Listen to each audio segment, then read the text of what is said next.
Okay, we're here with Jamie Rowen, who is the Assistant Director of the Summer Peace Institute. She's a PhD candidate at the UC Berkeley Law School, and she's been doing a ton down here so far at UPeace and been helping us out a lot. So, Jamie, we're done with the academic, or we're done with the classroom portion at least of the Summer Peace Institute. The students are all down at their field placements now, so can you kind of give us your idea of how the first 3 weeks went and just kind of your impressions? Yeah, I think none of us really knew what to expect. We came down here with an idea.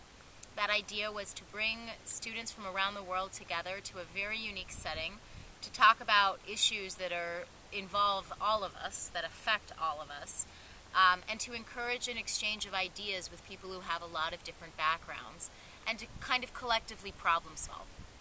One of the most important things in the entire program is this blending of theory and practice. And so for the first 3 weeks in the mornings, we would sit with some very good lectures by very articulate, intelligent, thoughtful, experienced professors discussing the more theoretical elements related to human security and peace building, which were the themes of the first 3 weeks. And in the afternoons, which was the sessions that I was more responsible for, were discussion groups. And the way that we designed the discussion groups was that it was a space for students to both interact with each other and get the experience of being a leader regarding these issues, and to take the theory from the morning sessions and use the afternoons to talk about the theories, but also talk about how they work in practice. And because everybody in this program has such a unique individual background, that was really the space where that background and their experiences would allow them to see the utility or lack thereof of these theories that they were studying and how to better them. In addition, what we gave them the opportunity to do through the project and their papers and their presentations was to take the materials from the readings, from the lectures, and from the discussions and apply them to a particular problem area that they, as a group, chose. Each person provided me with a list of their preferences in terms of subjects, and it could have been anything. And luckily, they all fell into pretty good categories that I was able to put together groups of 6 different people, doing my best to make sure that they were with people, it was diverse groups, people from different places in the world, different backgrounds, to work through a problem together. The most gratifying part of the first 3 weeks, I think, were that it wasn't easy for everybody. For a lot of people, they're used to individual work. A lot of people are used to their own particular styles, both in terms of discussion as well as the final project. And so a lot of early challenges was around how we do this project together. You have a very specific goal and you need to work through it. And as I kept telling the students, this is peace building. This is exactly what we're doing. And the process with which you produce this product is as important as the product.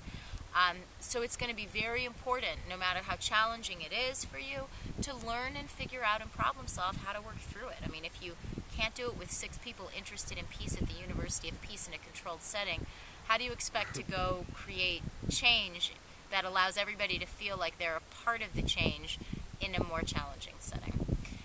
In the end, the students did presentations that blew most of us away, just in terms of the amount of effort that they put into it, the amount of creativity they put into it, the sophistication with which they analyze these problems. And I keep telling the students, particularly the undergrads, that the quality of their work is not undergraduate. It's highly sophisticated. That they should feel comfortable and confident that they are fit in beautifully in an institution that has been primarily for graduate students, and that they are developing skills and they performed accordingly to a very high level. So I was thrilled. I mean, the projects that they did were just wonderful. In discussion sections, every individual person was obligated to lead one discussion section. And we started having group meetings before discussion sections where everybody would tell me what they were planning on doing in discussion. And then we would have a little bit of a chat about what kind of challenges might arise based on those questions.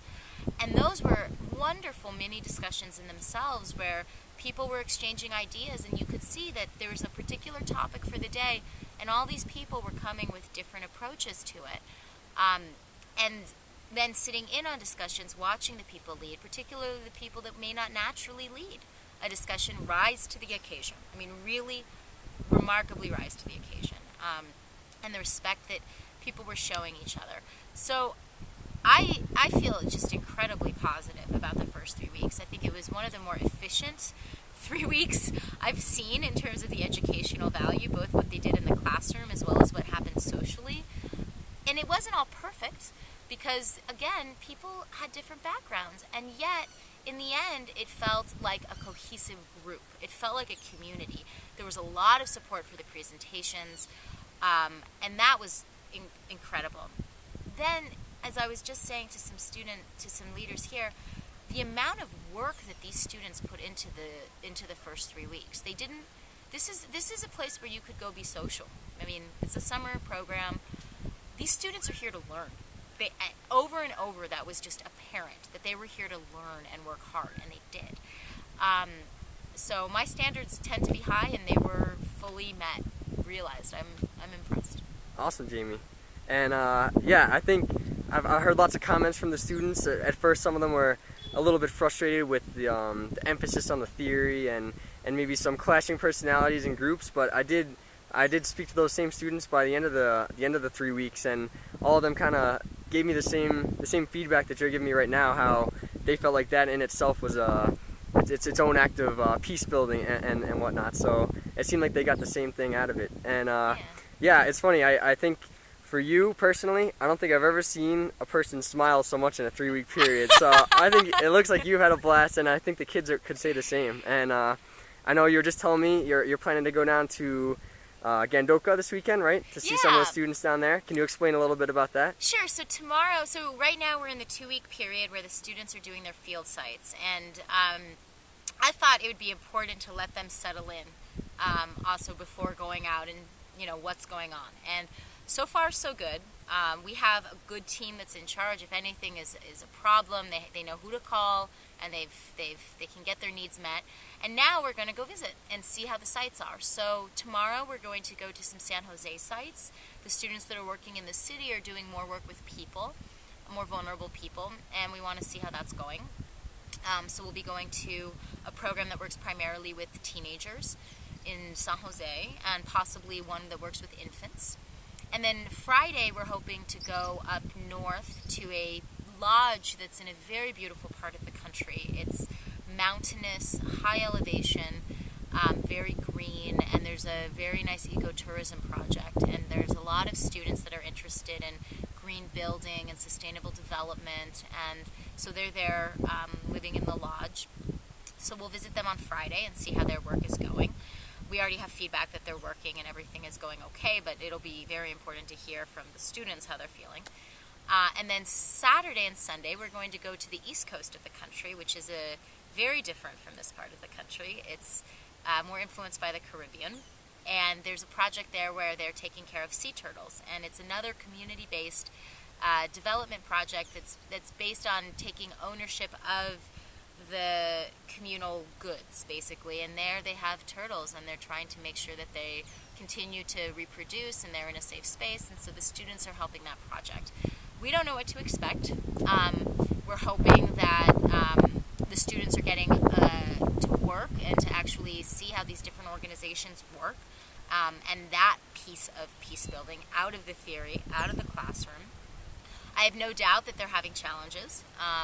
The challenge is, as I said to them, that what we can do in the classroom is teach you how to ask the right questions and use those questions to help problem solve. But they're on their own now for the next 10 days, figuring out how to problem solve whatever problems may be arising, whatever insights they can get to see this theory put into practice. And we just want to go be able to show support, say, hi, we're here, we're interested in what you're doing, get some feedback, and just see what they're doing.